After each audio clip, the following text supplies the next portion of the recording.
तो हेलो दोस्तों, स्वागत है आपका अपने channel goal by Muzammil sir में।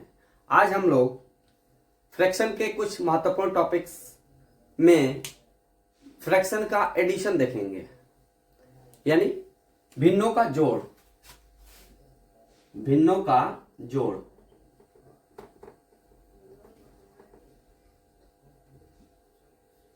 बहुत ही आसान होता है। देख करके लोग डरते हैं, लेकिन आपको डरने की जरूरत नहीं है, क्योंकि आप अच्छे प्लेटफॉर्म पे आ चुके हैं और आप आज के बाद से ये भूल जाएंगे कि भिन्नों का जोड़ मुश्किल है। बहुत आसान होता है। और किस तरीके से हम भिन्नों का जोड़ करते हैं, हम आइए एक क्वेश्चन लेकर के क्वेश्चन के माध्यम से हम उनका हल निकालेंगे और उसको अच्छे से समझेंगे। जैसे अगर एक क्वेश्चन आपके पास मान लीजिए 2/3 प्लस 1/3, ऐसे अगर क्वेश्चन हो, हम सामान्य से विशिष्ट की ओर बढ़ेंगे, यानी आसान से हम जटिल की ओर पहले प्रस्थान करेंगे।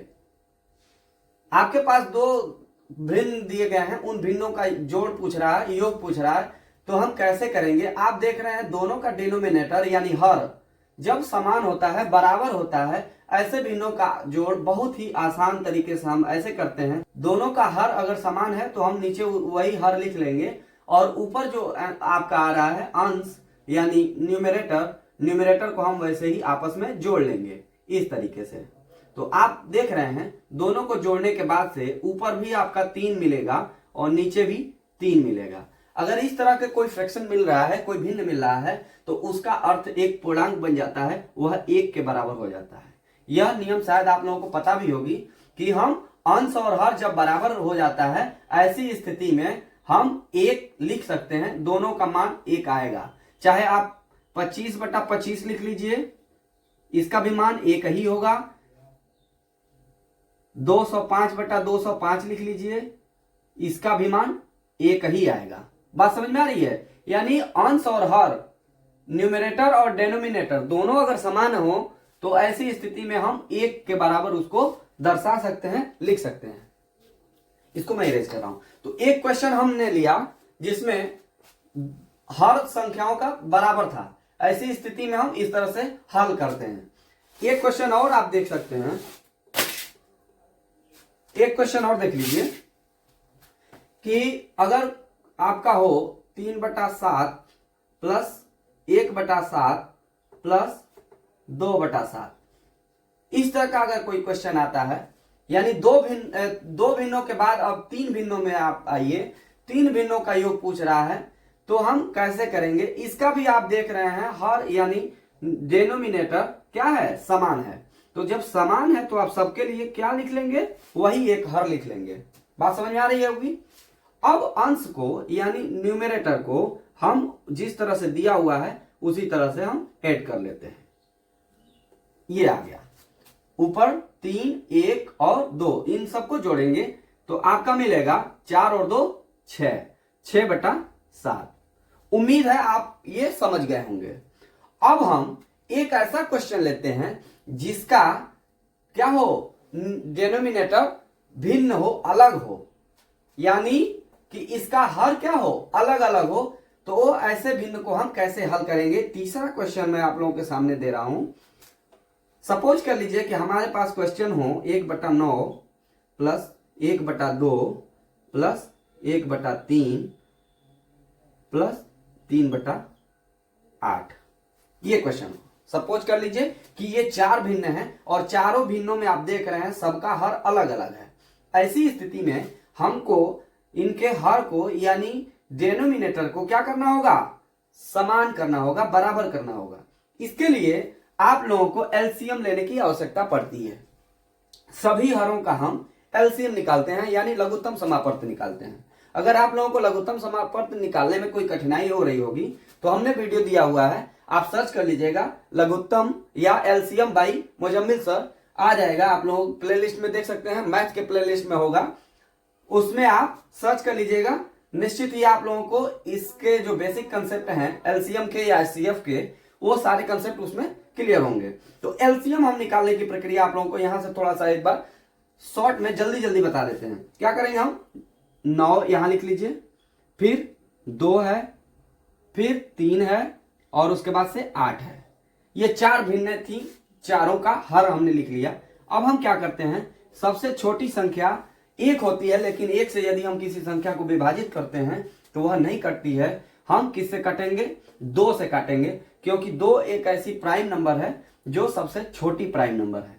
तो सबसे छोटी प्राइम संख्या यानी अभाज्य संख्या 2 से हम सबको विभाजित करेंगे। अगर इसमें से कोई भी एक ऐसी संख्या कटने वाली होगी तो काटेंगे, और नहीं तो वैसे ही उतार लेंगे। 9 नहीं कटने वाला है, यानी 9 में 2 से भाग नहीं जाएगा, वैसे ही लिख लेंगे। 2 में 1 इससे भाग जाएगा एक बार में। 3 नहीं जाता है, 3 वैसे लिख लीजिए। और 8 को आप देखिएगा तो ये 4 बार में, 2 चौके 8, यानी 2 4 जा 8 होता है, 4 टाइम्स में कट गया। फिर हम 2 से काटेंगे, जो नहीं कटने वाला है वैसे ही उतार दीजिए। 1 में हम कुछ करना ही नहीं है, और ये प्रक्रिया तब तक दोहराई जाती है जब तक कि सबके नीचे क्या हो जाए, 1 ना आ जाए। 2 दूनी 4, ये भी कट गया। फिर 2 से हम करेंगे, सारा वैसे ही उतर जाएगा, केवल 2 कट गया। अब आप देख रहे हैं यहां 9, यहां 1, यहां 3, यहां 1 बचा हुआ है। ऐसी कौन सी संख्या है जो इनको काटे, तो सिर्फ 3 ही एक ऐसी संख्या है जो दोनों को काट सकती है।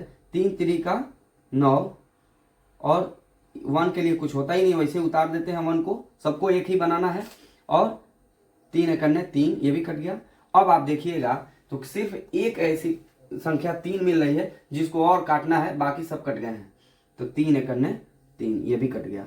अब आप देखिएगा तो नीचे सबके लिए 1 मिल गया। उम्मीद है यहां तक आप समझ गए होंगे। अब हम क्या करते हैं, एलसीएम इसका निकालने के लिए, एलसीएम इज इक्वल टू इधर के जितने भी प्राइम फैक्टर हैं यानी अभाज्य गुणनखंड है, उन सब का आपस में गुणा कर देते हैं, वही इसके लिए एलसीएम बन जाता है। तो 2 गुणे 2 गुणे 2 और गुणे 3 और गुणे 3, इसका एलसीएम 72 आएगा। 2 दूनी 4, 4 दूनी 8, 8 तिया 24 और 24 तिया 72, यानी 72 इसका एलसीएम हुआ। अब उसी एलसीएम को हम यहां पुट करते हैं, और ऐसे पुट करते हैं कि 9 के जगह पे भी क्या आ गया, 72, 2 के जगह पे भी 72, 3 के जगह पे भी 72, और 8 के जगह पे भी 72 ही होगा। ऐसे लिख लेंगे सबके लिए 72, यहां क्या हो गया, डिनोमिनेटर हो गया। अब हम आप लोगों को बेसिक जो कॉन्सेप्ट है फैक्टर के, फ्रैक्शन के, उसमें मैं शुरू में आप लोगों को बताया था कि अगर कोई भी भिन्न दिया हो, उसमें अंश और हर यानी न्यूमरेटर और डिनोमिनेटर दोनों में अगर समान अंक से गुणा अथवा भाग किया जाए तो उस भिन्न के मान में कोई परिवर्तन नहीं आता है, वो भिन्न वैसी की वैसी बनी रहती है। तो पीछे के शुरुआती वीडियो में मैं उसको कवर किया हूं, देख लीजिएगा, पीछे के वीडियो नहीं देखे होंगे तो। अब हम ये पता करते हैं कि 9 की जगह पे 72 कैसे हो गया भाई। 9 में कुछ न कुछ गुणा किया गया होगा तभी 72 हुआ है।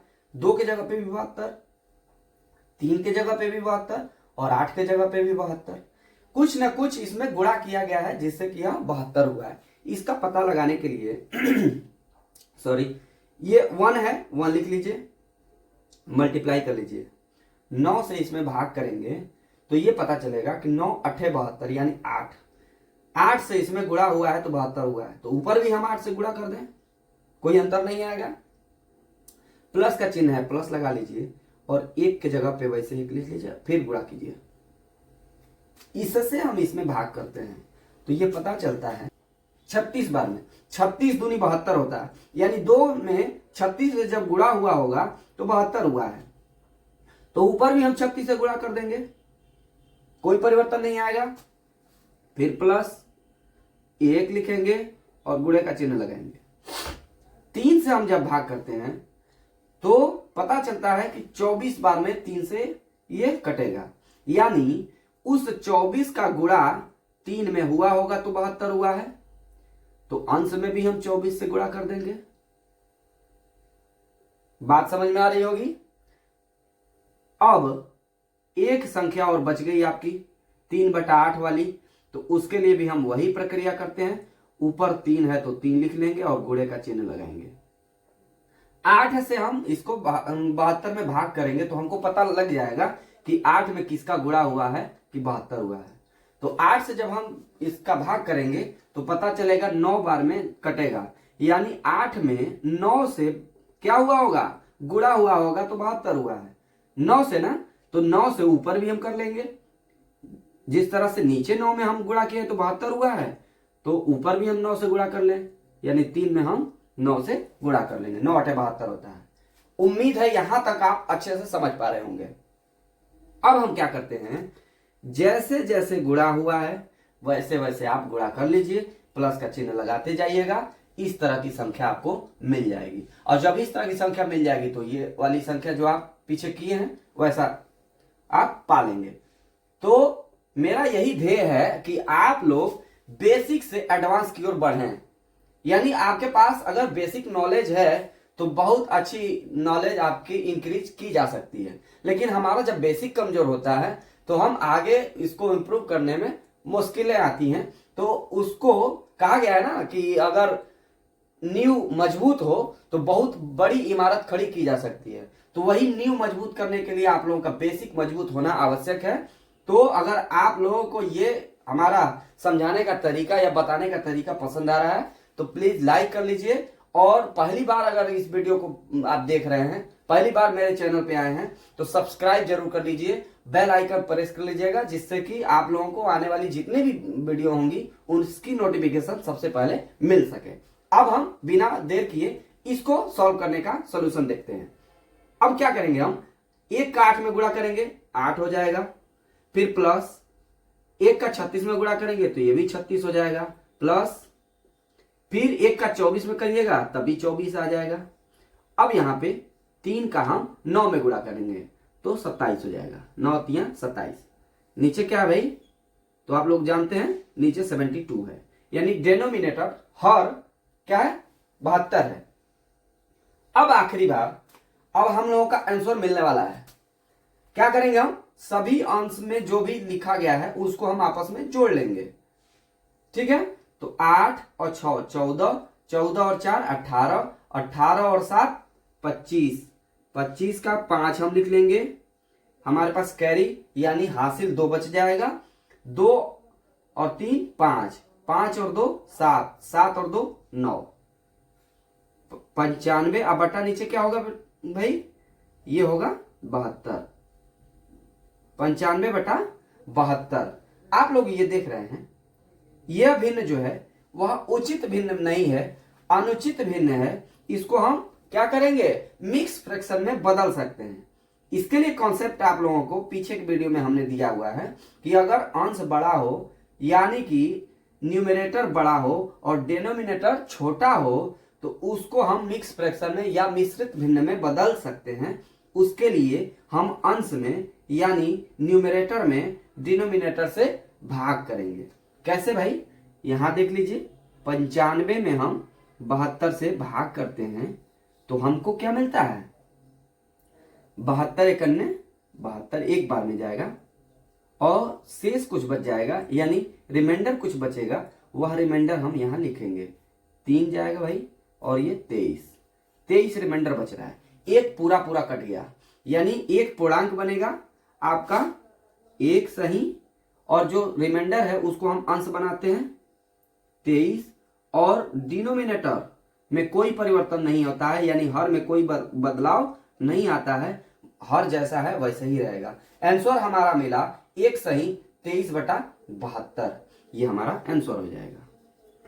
उम्मीद है आप लोगों को ये सारी बातें हम बताई जो गई हैं वो समझ में आई होगी। तो कैसा लगा मेरा ये प्रयास कमेंट में जरूर बताइएगा। आप लोग मेरे इस समझाए हुए प्रश्नों से इस कंसेप्ट को समझ पाए कि नहीं समझ पाए, अपना फीडबैक जरूर दीजिएगा, जिससे कि मैं आप लोगों की क्वेरी या जो परेशानी है, जो जहां पे आप लोगों को दिक्कत हो रही है, उसको समझाने का प्रयास करूंगा नेक्स्ट वीडियो में। तो मिलते